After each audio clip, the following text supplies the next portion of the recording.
Est-ce que vous aimez les petites devinettes? Ah, j'en ai une pour vous. Je suis la plus grande force du monde. Je suis un ennemi constant.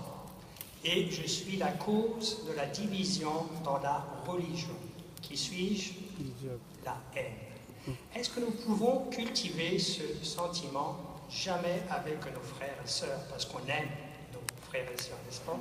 Mais oui, on peut cultiver ce sentiment, la haine, avec une seule personne, Satan le diable. Et on doit haïr Satan le diable au même degré que Jéhovah le hait. Maintenant, notre première question, comment Dieu démontre-t-il sa haine envers Satan? Eh bien, la haine suppose une aversion profonde, comme un sentiment de dégoût. Et c'est exactement ce que Dieu ressent envers cet ange rebelle. Il le dégoûte. Et même au lieu de lui donner son véritable nom à son pire ennemi, il lui a plutôt donné des noms qui le décrivent très bien. Comme par exemple, Satan, qui veut dire opposant, ou même diable, calomniateur. Maintenant, que dire de Bélial, qui signifie vaurien? Quelle insulte, n'est-ce pas? Ou même dragon, qui veut dire dévoreur à forme de serpent. N'est-ce pas que tous ces noms décrivent très bien la personnalité de cet ange? Oh que oui.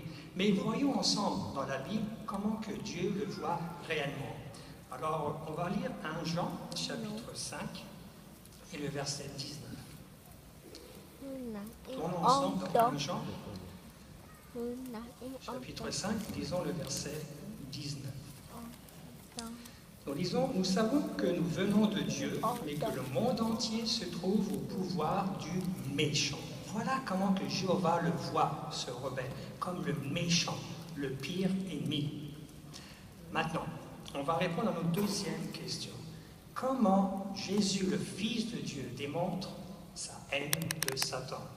Eh bien, la Bible avait prédit en Genèse 3 et le verset 15 qu'un jour, il y aurait une hostilité entre Satan, le diable, et le Fils de Dieu. Et cette inimitié s'est en fait manifestée après que le Christ il ait jeûné pendant 40 jours dans le désert. En fait, on va lire ensemble cette histoire dans Matthieu, chapitre 4, et les versets 8 à 11. Alors, tournons ensemble dans Matthieu, chapitre 4, et on va commencer au verset 8. Alors, nous lisons. Le diable l'emmena encore sur une montagne extraordinairement haute. Il lui montra tous les royaumes du monde et leur gloire. Et il lui dit, toutes ces choses, je te les donnerai si tu tombes et fais un acte d'adoration pour moi. Alors Jésus lui dit, va-t'en, Satan, car il est écrit, c'est Jéhovah ton Dieu que tu dois adorer, et c'est à lui seul que tu dois offrir un service sacré. Alors comme nous voyons maintenant sur notre illustration, on voit Jésus comment il résiste à ces tentations. Il ne regarde même pas qu'est-ce que Satan lui offre. Et par ce geste, il démontre vraiment qu'il veut rester fidèle et intègre.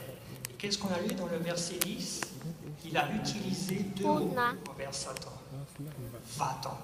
Deux mots et Jésus est resté fidèle et intègre. À l'exemple de son Père, Jésus a de la haine envers Satan. Ce qui nous amène maintenant à notre troisième question. Nous, frères et sœurs, comment que nous pouvons démontrer notre haine envers Satan, le diable? Eh bien, comme on vient de voir, Jéhovah et Jésus le voient tel qu'il est, comme un menteur, un ingrat et un traître. Et demain, nous allons voir comment ne pas imiter même un peu la personnalité de cet ange rebelle. Alors, tout comme Jésus, on veut rejeter tout de suite les tentations, mais on veut se rappeler d'une chose surtout, que le diable cherche à faire quelque chose avec nous. On va lire ensemble 1 Pierre 5 et le verset 8. Et voyons qu'est-ce que le diable veut faire avec nous. 1 Pierre 5, lisons le verset 8.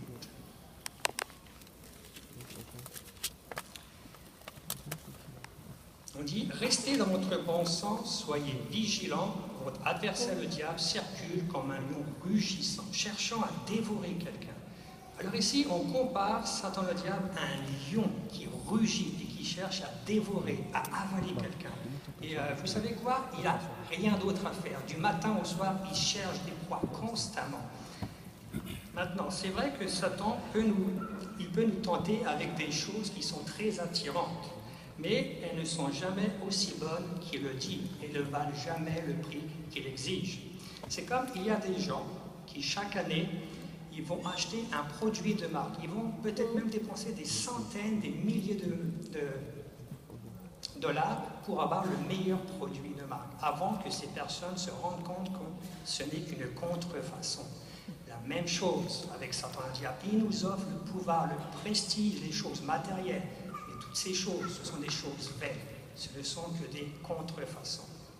Et comme on a lu dans 1 Pierre 5,8, on parle d'un lion qui rugit, qui cherche des proies.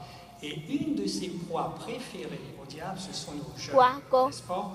Mais les jeunes chrétiens imitent Jéhovah et Jésus en haïssant le diable et en rejetant immédiatement les tentations.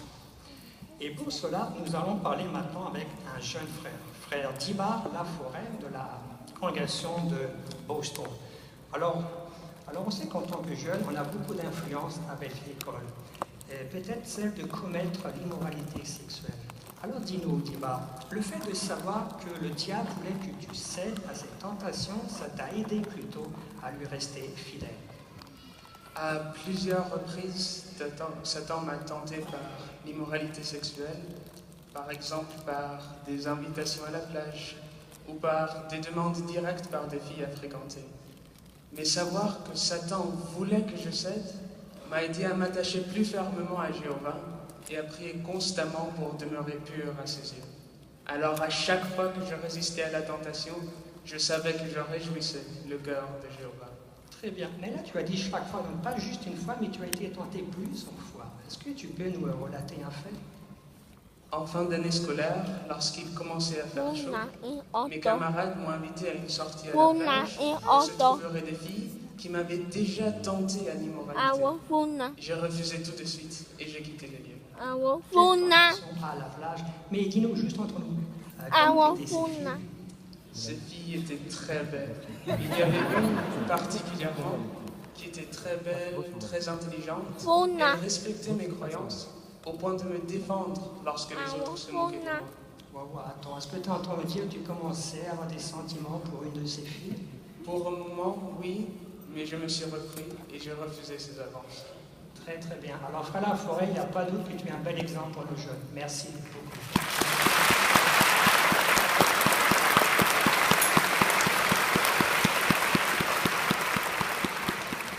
Alors frères et sœurs, juste après que Jésus ait rejeté l'offre du diable, est-ce que vous vous rappelez de Matthieu 4 et le verset 11? Qu'est-ce qu'il est dit? Et le diable le laissa. Si nous nous opposons fermement aux tentations du diable, est-ce qu'il va nous laisser? Eh bien, lisons ensemble Jacques 4 et le verset 7. Jacques 4, verset 7. Nous lisons, soumettez-vous donc à Dieu, mais opposez-vous au diable, et il fuira loin de vous. Donc la réponse est claire, on s'oppose immédiatement à ce vaurien de Satan le diable, et il fuira loin de nous. À l'ennemi que Jéhovah et Jésus haïssent et que nous haïssons, nous disons, va-t'en, Satan. Bientôt, frères et sœurs, il y a une bonne nouvelle, c'est que la Bible nous dit que Jésus va lier Satan le diable pendant 1000 ans. Et après, il va disparaître, il n'existera plus de tentation, fini. N'est-ce pas une bonne nouvelle?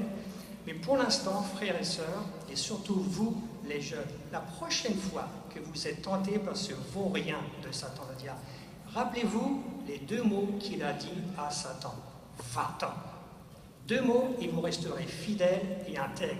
Deux mots et le diable fuira loin de vous.